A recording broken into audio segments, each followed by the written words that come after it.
पहला प्रश्न ये पूछा गया है कि श्रम गति परिणाम को हम और स्पष्ट करने की बात की गई है। तो यदि ज्ञानावस्था में यदि हम ऐसा देखते हैं कि ज्ञानावस्था का मानव जब जीव चेतना में रहता है तब उसके जीने में श्रम है और इसी श्रम के कारण से उसमें क्षोभ होता है। जैसा राकेश भाई ने लिखा है कि क्षोभ यानी फ्रस्ट्रेशन होता है। क्षोभ एक प्रकार की मानसिक या बौद्धिक थकान है और एक प्रकार से दुख की अभिव्यक्ति है। क्षोभ के कारण से ही विश्राम की तृषा है, ऐसा जो है लिखा गया है। तो हर इकाई में जो चैतन्य इकाई है उसमें आशा के रूप में श्रम जो है वो दिखता है। तो जीवावस्था की इकाइयों में भी जीने की आशा के रूप में श्रम जो है वो दिखाई देता है। श्रम के आधार पे जो गति है यदि उसको मानव में पहचानते हैं तो वो गति जीव चेतना से मानव चेतना, देव चेतना और दिव्य चेतना है।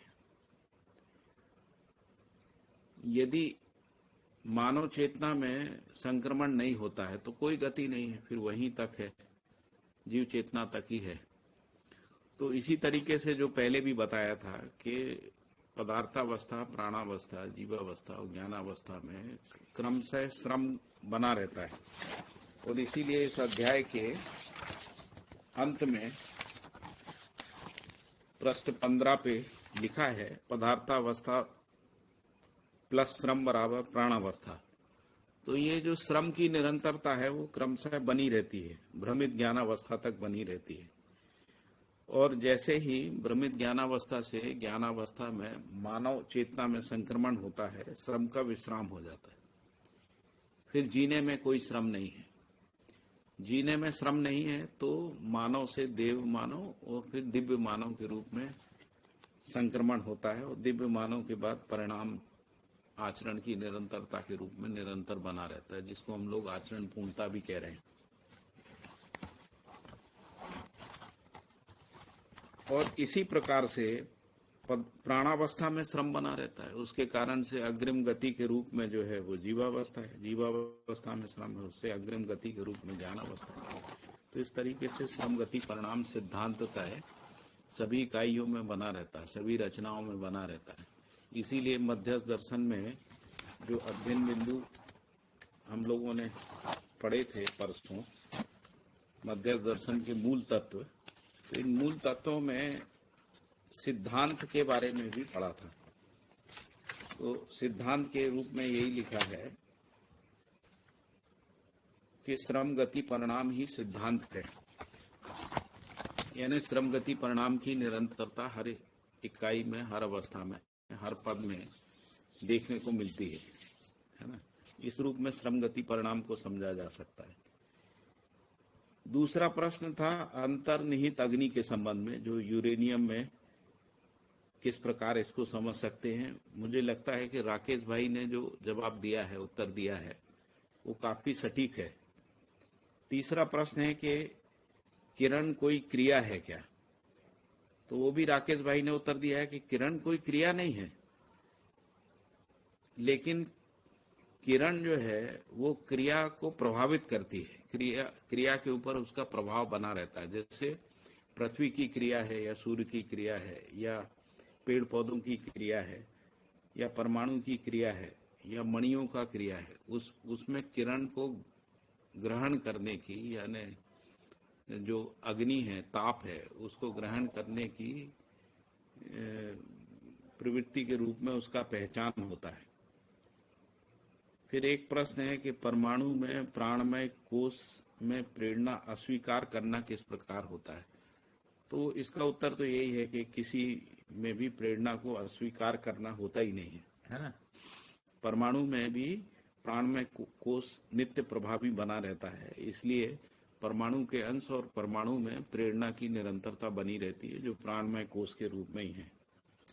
फिर एक प्रश्न था जीवावस्था में सुख दुख का प्रकाशन किस प्रकार से होता है। तो इसमें जो हम लोग पढ़ रहे थे, इसमें कोषों की व्याख्या करते हुए आनंदमय कोष का जो स्पष्टीकरण पेज नंबर 13 में दिया है, उसमें लिखा है कि आनंदमय कोष का विकास ही चैतन्यता का कारण है तथा इसी चैतन्यता के कारण जीवावस्था में सुख और दुख का प्रकाशन है। तो जिसको हम लोग मानव ज्ञानावस्था में सुख कह रहे हैं, वो तो समाधान बराबर सुख है, लेकिन उससे पूर्व जो सुख का प्रकाशन जीवावस्था में है, जिसको अनुकूलता प्रतिकूलता के रूप में भी देखा गया है, तो यदि आहार निद्रा भय मैथुन से प्रतिकूलता रहती है तो उनमें दुख का प्रकाशन रहता है। यदि आहार निद्रा भय मैथुन की प्रतिकूलता बनी रहती, अनुकूलता बनी रहती है, तो वो एक प्रकार से जीवावस्था में सुख का प्रकाशन है। यहाँ इसको इस रूप में स्पष्ट किया गया है। लेकिन ज्ञानावस्था में जिसको हम सुख कह रहे हैं, वो समाधान बराबर सुख है, और समाधान का मतलब है व्यवस्था में जीना। क्योंकि यदि हम व्यवस्था में नहीं जी पाते हैं तो समाधान कोई वैचारिक क्रिया नहीं है। हम सोचें कि विचार में हमने समझ लिया है तो हम समाधानित हो गए, ऐसा नहीं है। यदि वो समाधान व्यवहार में और व्यवसाय में या विवेक और विज्ञान में जीने में प्रमाणित नहीं होता है तो उसको समाधान के रूप में पहचाना नहीं जा सकता है। तो इसलिए एक और बात जो है सुख के संबंध में आई है, जो अनुभव दर्शन में है, उसमें लिखा है जो अजागृत मानव है उसमें भी सुख भासता है या ब्रह्म भासता है, इस तरीके से एक बात आई है। तो सुख जो है वो भास आभास प्रतीति अनुभूति के रूप में रहता है। तो जो भास आभास अनुभूति प्रतीति के रूप में भास आभास प्रतीति और अनुभूति के रूप में सुख की बात की गई है। तो इसलिए जब भी हम सुख को समझने का प्रयास करते हैं तो हमको ये भी स्मरण में रखना चाहिए कि सुख का भास तो अजागृत या जीव चेतना में भी बना ही रहता है।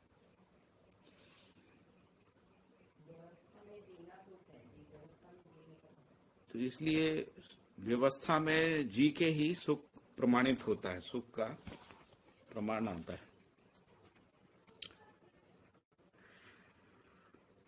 इसके अलावा एक प्रश्न जो है, ये भी राकेश भाई ने बताया कि निरीक्षण परीक्षण सर्वेक्षण जो है उसके संबंध में किसी ने पूछा था, निरीक्षण परीक्षण सर्वेक्षण क्या होता है। तो यदि इसको हम समझने की कोशिश करते हैं तो मानव में अवलोकन का क्रिया है। अवलोकन का क्रिया का मतलब होता है समझने की क्रिया है। समझना क्या है, तो हर अवस्था से इकाइयों का जो रूप गुण स्वभाव धर्म है उसको समझना है। उस समझने के लिए अवलोकन क्रिया है। अवलोकन कैसे होता है, तो अवलोकन होता है ज्ञान विवेक विज्ञान सहित या आलोक, जिस ज्ञान विवेक विज्ञान को सम्मिलित रूप में आलोक कहते हैं, आलोक सहित बोध पूर्वक की गई दर्शन क्रिया, इसको अवलोकन कह रहे हैं। तो अवलोकन दो प्रकार से होता है, एक होता है जांचना और दूसरा होता है परखना।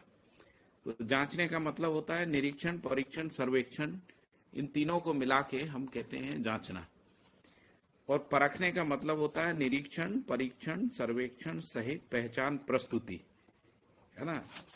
तो यहाँ पर पहचान प्रस्तुति हो गया है, वहां केवल निरीक्षण परीक्षण सर्वेक्षण है।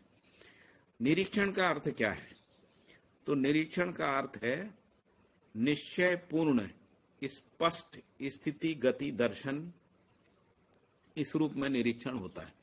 तो निरीक्षण मूल रूप से सह अस्तित्व में स्थिति गति दर्शन के रूप में होता है, जिसमें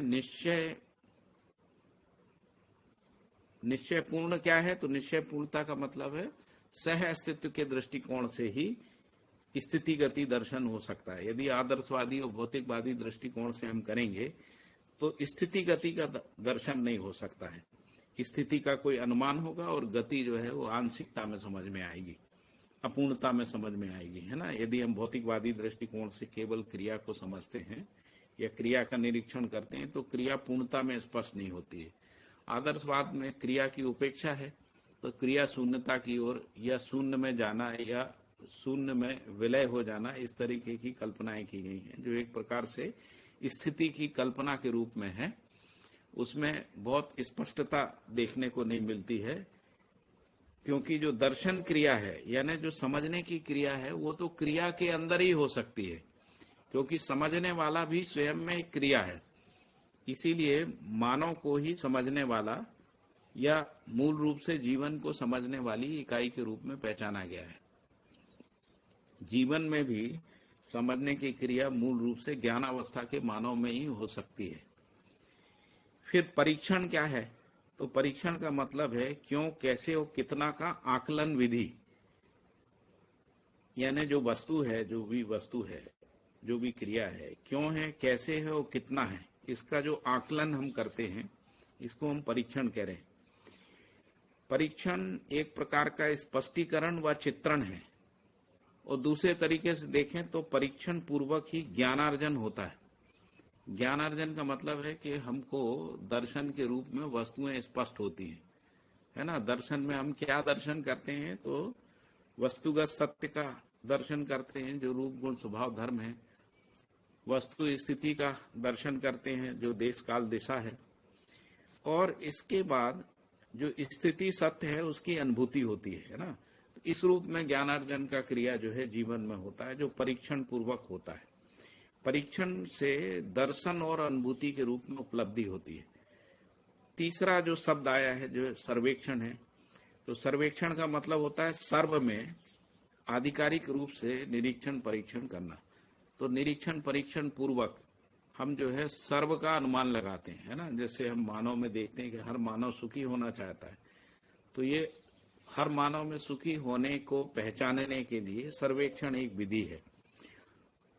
उसी तरीके से हर व्यक्ति न्याय में जीना चाहता है ना। हर व्यक्ति जो है समाधान समृद्धि पूर्वक जीना चाहता है, इसको हम सर्वेक्षण विधि से पहचानते हैं। सार्वभौमता में या सर्व में आधिकारिक निरीक्षण परीक्षण के रूप में सर्वेक्षण का क्रिया होता है, और सर्वेक्षण पूर्वक प्रयोग और अनुभूति होती है। तो जब हम परीक्षण करते हैं, उसमें निरीक्षण शामिल रहता है, और जब हम सर्वेक्षण करते हैं तो उसमें निरीक्षण परीक्षण दोनों शामिल रहता है। तो कोई भी सर्वेक्षण परीक्षण के बिना नहीं है, कोई भी परीक्षण निरीक्षण के बिना नहीं होता है। निरीक्षण परीक्षण सर्वेक्षण पूर्वक मानव में विश्लेषण विवेचना और परिलक्षित होना होता है।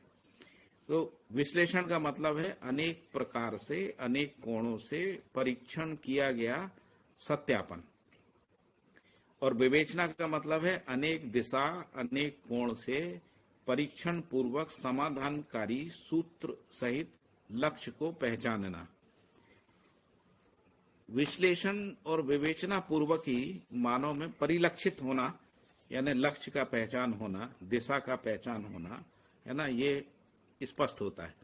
परिलक्षित होने का परिभाषा जो है ऐसा समझाया गया है, परीक्षण पूर्वक पहचाना हुआ, निरीक्षण पूर्वक निर्धारित और स्वीकृत, प्रमाणित करने की दृष्टि विकसित करना, है ना। इसके अलावा भी जब हम इसको और गहराई में समझने का प्रयास करते हैं, तो विश्लेषण विवेचना और परिलक्षित होकर ही मानव में शोध, निदान, समाधान और प्रमाण तक जानना, मानना, पहचानना, निर्वाह करने की निरंतरता के रूप में अनुभव होता है। यानी जो शोध की क्रिया है, शोध की क्रिया विश्लेषण विवेचना और परिलक्षित होने के साथ ही होती है।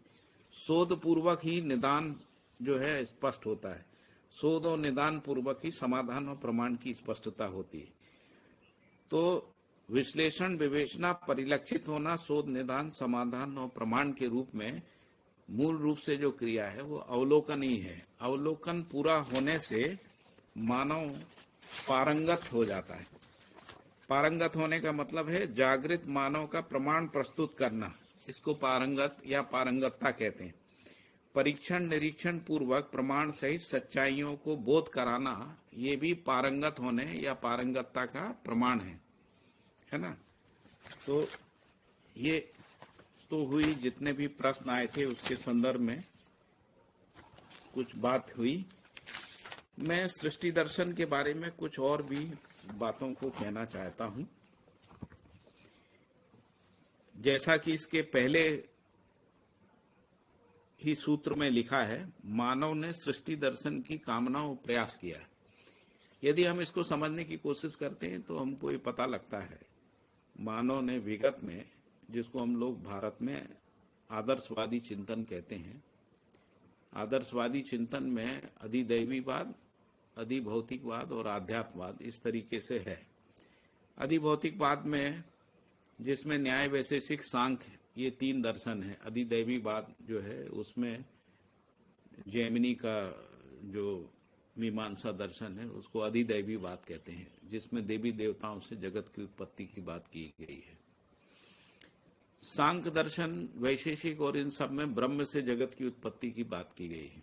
और इसके बाद है जिसको हम लोग आध्यात्मवाद कहते हैं, जिसको उत्तर मीमांसा भी कहते हैं। उत्तर मीमांसा में ब्रह्म से जगत की या ज्ञान से जगत की उत्पत्ति, इसलिए ज्ञान के रूप में ब्रह्म की मीमांसाएं की गई। तो ये पूरा जो सृष्टि दर्शन है जो अध्याय 3 में बाबा जी ने प्रस्तुत किया है, उसमें परंपरा से यानी आदर्शवादी चिंतन से मूलभूत रूप से एक भिन्न बात को कहा है। पहली बात तो उन्होंने कहा कि ये जो ब्रह्म रूपी व्यापक वस्तु की जो बात की गई है परंपरा में, उससे किसी भी चीज की उत्पत्ति सिद्ध नहीं होती और उसकी स्वयं की भी उत्पत्ति सिद्ध नहीं होती। तो इसलिए प्रकृति को ब्रह्म से उत्पत्ति के रूप में जो है प्रतिपादित किया गया परंपरा में। लेकिन मध्यस्थ दर्शन ये कह रहा है कि अस्तित्व सह अस्तित्व के रूप में नित्य वर्तमान है। प्रकृति को शाश्वत बोला है। शाश्वत इसलिए बोला है क्योंकि प्रकृति में उद्भव विभव प्रलय के रूप में उसकी वर्तमानता बनी रहती है। इसलिए अस्तित्व सह अस्तित्व रूप में नित्य और शाश्वतता का सह अस्तित्व है, नित्य वर्तमानता के रूप में बना रहता है। इसकी कोई उत्पत्ति का काल सिद्ध नहीं होता है। तो इसलिए आदर्शवादी दृष्टिकोण और सह अस्तित्ववादी दृष्टिकोण में बुनियादी अंतर देखने को मिलता है। वो बुनियादी अंतर यही है कि जो ब्रह्म की उपस्थिति है या ब्रह्म की जो व्याप्तता है या जो क्रिया शून्यता के रूप में जिसको हमने स्पष्ट जो मध्य दर्शन ने पहचाना है, जिसको हम साम ऊर्जा या निरपेक्ष ऊर्जा कह रहे हैं, उसका पहचान क्रिया में ही होता है। और क्रिया में जो उसका पहचान होता है, उस पहचान के साथ ही यदि मानव जीता है तो मानव के जीने में ज्ञान, विवेक और विज्ञान का क्रम से प्रकटन होता है। यदि जिसको हम सत्तामयता कह रहे हैं, तो सत्तामयता का मतलब है कि जो इकाइयों की सीमा तक सत्ता का पहचान है, वो पहचान कैसे होती है?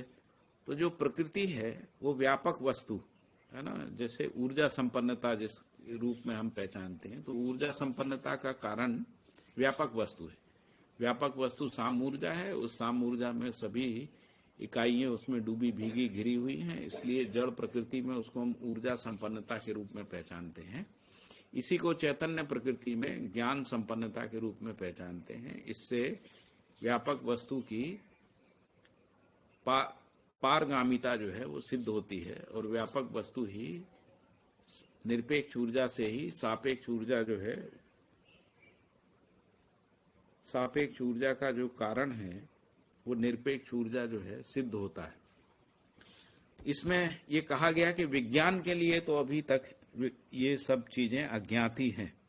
विज्ञान यानी भौतिकवादी दृष्टिकोण से ऊर्जा का जो स्रोत है उसको पहचाना नहीं गया है, क्योंकि वो व्यापक वस्तु के रूप में किसी वस्तु की उपस्थिति को पहचान नहीं पाए हैं।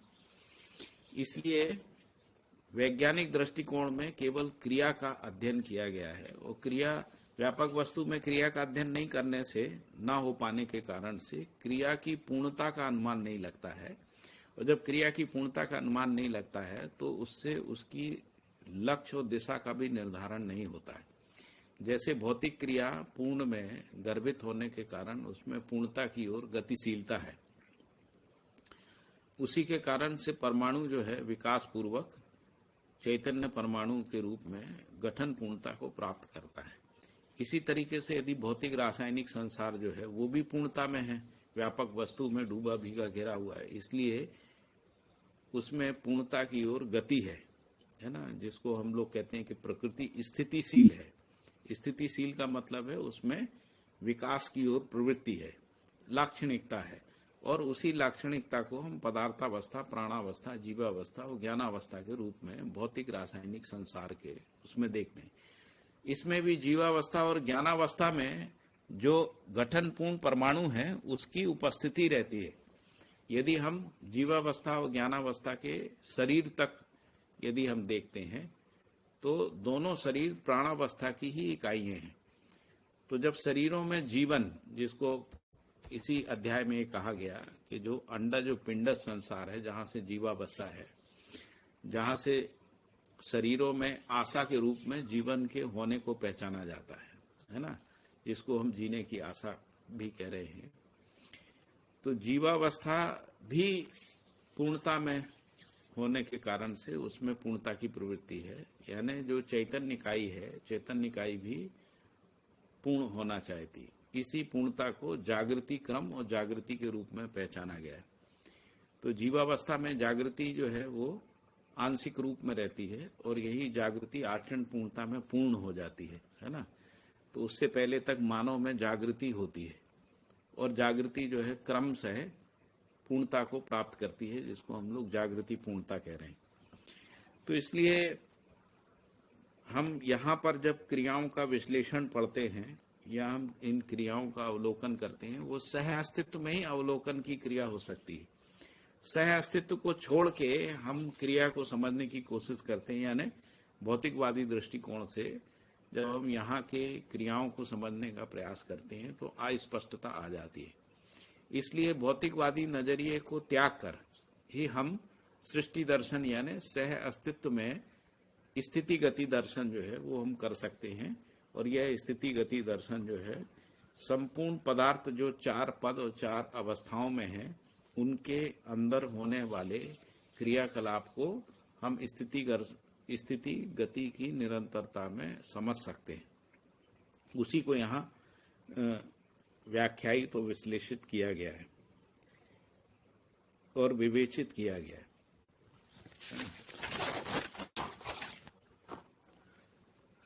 ये भी प्रश्न आया था कि भाई सहवास को हम कैसे समझेंगे। तो सहवास का मतलब है साथ साथ होने से या साथ साथ रहने से है ना। तो जैसे मानव में सहवास क्या है, तो मानव परिवार समाज में रहता है। समाज जो है 10 सोपानी व्यवस्था में विश्व समाज तक सूत्रित होता है। तो ये जो मानव का साथ साथ रहना है, यही सहवास है। और इस सहवास में प्रेरणा क्या है, इस साथ साथ रहने में आदमी क्यों साथ साथ रहना चाहता है, ये प्रश्न आएगा। क्योंकि उसमें प्रेरणा है। किस बात की प्रेरणा है, तो मानव में न्याय धर्म सत्य के रूप में प्रेरणा बनी रहती है। न्याय की प्रेरणा बस ही मानव न्याय में सुख का अनुभव करता है। धर्म की प्रेरणा बस ही मानव सुख शांति समाधान का, सुख शांति और संतोष का अनुभव करता है ना। इसी तरीके से जो सत्य की प्रेरणा है, सत्य की प्रेरणा बस ही मानव में सुख शांति संतोष आनंद, जीवन में सुख शांति संतोष आनंद की अनुभूति होती है, जो मानव में समाधान समृद्धि अभय सहअस्तित्व के रूप में प्रकट होती है। तो इसको हम लोग सह अस्तित्व में ही समझ सकते हैं, है ना। तो ज्ञानावस्था में जिस प्रकार से सह अस्तित्व है, उस सह अस्तित्व में मानव परिवार विश्व परिवार तक अखंड समाज के रूप में सूत्रित होता है। इस रूप में सहवास की क्रिया को समझा जा सकता है। और दूसरा, यदि हम इसको प्राणावस्था में इसको समझने की कोशिश करेंगे, तो इसमें लिखा है कि जो प्राणावस्था में जो अनुसंगीयता है, यानी अपने को मल्टीप्लाई करने की जो प्रवृत्ति है, वो भी सहवास बस ही होती है। इसीलिए पेज 9 में लिखा है कि सहवास ही सृष्टि का मूल कारण है ना। तो सृष्टि का मतलब पदार्थावस्था से प्राणावस्था, प्राणावस्था से जीवावस्था। तो उस तरीके से प्राणावस्था की समस्त रचनाएं और जीवावस्था के समस्त शरीर, मानव के भी शरीर सहवास पूर्वक ही, है ना, उनकी रचना होती है। तो इस अर्थ में सहवास को यहाँ पर स्पष्ट किया गया है। मुझे लगता है और कोई प्रश्न होंगे तो इस पे फिर कभी बात करेंगे, या जो प्रश्न यदि आप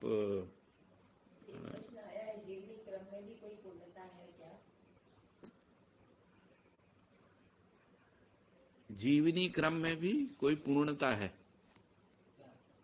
नहीं, पूर्णता तो जीवन में है। जीवन में जो पूर्णता है वो जागृति के रूप में है, और परमाणु में जो पूर्णता है वो गठन पूर्णता के रूप में है। मानव में जो पूर्णता है वो क्रिया पूर्णता के रूप में है। तो जब हम क्रिया पूर्णता की बात करते हैं वो मानव के लिए है, तो जीवनी क्रम है, मतलब जो जीवन जो है क्रम से अभिव्यक्त होता है, उसके अर्थ में जीवनी क्रम की बात की गई।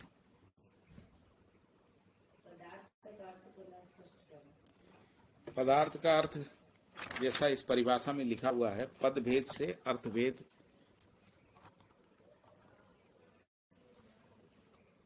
को स्पष्ट करने वाली वस्तु की पदार्थ संज्ञा है। और पदभेद का मतलब भी बता दिया है कि मानव में चार, ये सृष्टि में चार पद हैं, जिसको हम लोग प्राण पद, भ्रान पद, देव पद और दिव्य पद कहते हैं। तो पद भेद से अर्थ भेद, तो जैसे ही जो प्राण पद से भ्रान पद में आते हैं, तो अर्थ का मतलब जो उसका आचरण है, जो उसका प्रयोजन है ना, जो उसका रूप गुण स्वभाव धर्म है, वो बदल जाता है। इस अर्थ में पदार्थ रूपी वस्तु को पहचाना गया है। पदार्थ भी एक प्रकार की वस्तु है। वस्तुएं दो प्रकार की हैं, एक व्यापक वस्तु है और एक जो है पदार्थ के रूप में भौतिक रासायनिक वस्तु है। तो भौतिक रासायनिक वस्तुओं का जब हम अध्ययन करते हैं तो उसमें चार पदों के रूप में और चार अवस्थाओं के रूप में अध्ययन होता है। चार पद और चार अवस्थाओं के रूप में जिसके कारण से पदभेद होता है।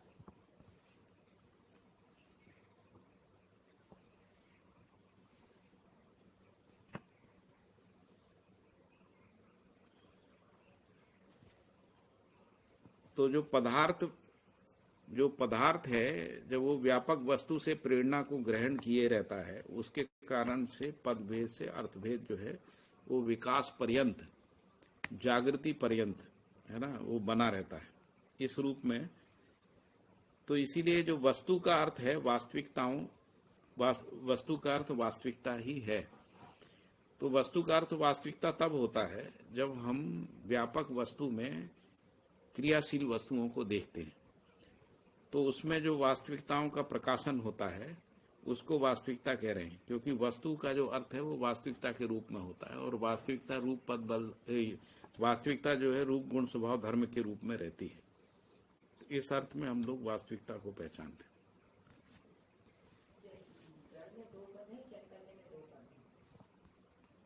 हाँ, जड़ में दो पद हैं और चैतन्य में दो पद हैं। ठीक है, सभी को नमस्कार।